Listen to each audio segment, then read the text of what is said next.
مثالی اور شاندار پروگرام کہلائے گا۔ وہ اس لیے کہ آپ جیسے عظیم شخصیات کی آمد بہار اس پروگرام کو چار چاند لگائے گی اور اس کو کامیاب بنائے گی۔ اور اس پروگرام کا انعقاد کا مقصد کچھ یوں ہے کہ آج 26 جنوری ہے اور ایک قومی تہوار بھی ہے جسے ہی منانے کے لیے ہم یہاں جمع ہوئے ہیں۔ میرے محترم بزرگوں اور دوستوں، یوم جمہوریہ کا پس منظر کچھ ایسا ہے کہ سرزمین ہندوستان کا ذرہ ذرہ بوٹا بوٹا اس بات پر شاہد ہے کہ جب سرزمین ہند پر تن کے گورے اور من کے کالے انگریزوں کا ناپاک سایہ پڑا اور جب یہ ظالم قوم اس سرزمین ہند کے تخت و تاج کے مالک بن بیٹھے تو ان کے اقتدار کے خلاف عالم بغاوت سب سے پہلے ہم نے بلند کیا۔ اس دیش کو انگریزوں کی غلامی سے آزاد کرانے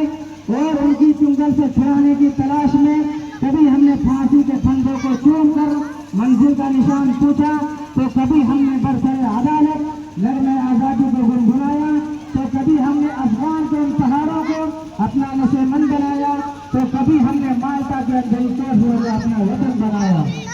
اس طرح بڑی مدتوں کے بعد، بڑی محنتوں کے بعد، بڑی کاوشوں کے بعد اور ہمارے اکابر کی قربانیوں کے بعد یہ دیش انگریزوں کی غلامی سے آزاد ہوا۔ میرے دوستوں، اس دیش کو انگریزوں کی غلامی سے آزاد کرانے میں تقریباً 300 سال کا عرصہ لگا اور ان 300 سالوں میں بے شمار مجاہدین نے اپنی جانوں کی قربانی دی، اپنے جانوں کا بلیدان دیا۔ میرے محترم بزرگوں اور دوستوں، اور اسی طرح مسلسل جدوجہد کے بعد سن 1947 کو یہ ہمارا دیش، یہ ہمارا ملک، یہ سونے کا چڑیا، یہ ہمارا بھارت انگریزوں کی غلامی سے آزاد ہو گیا۔ میرے دوستوں، اب یہ دیش تو آزاد ہو گیا لیکن ہمارے رہنماؤں کے سامنے سب سے بڑا مسئلہ یہ تھا کہ اتنے بڑے دیش کو چلایا کیسے جائے، اس کا کیا قانون ہونا چاہیے، اس کے لیے کیسا آئین بنایا جائے جس میں اس دستور کو، جس میں اس دیش کو سنبھالا جا سکے، کیونکہ انگریزوں کا جو قانون تھا وہ ہمارے اندر نفرت پیدا کرنے والا قانون تھا، ہمیں بانٹنے والا قانون تھا، ہمارے اندر انتشار پیدا کرنے والا قانون تھا۔ اس لیے ہمیں ضرورت تھی ایک ایسے قانون کی، ایک ایسے دستور کی جو ہمیں برابر کا حق دے سکے، جو ہمارے اندر برابر کا انصاف کر سکے اور ہمارے اندر کوئی اونچ نیچ نہ ہو۔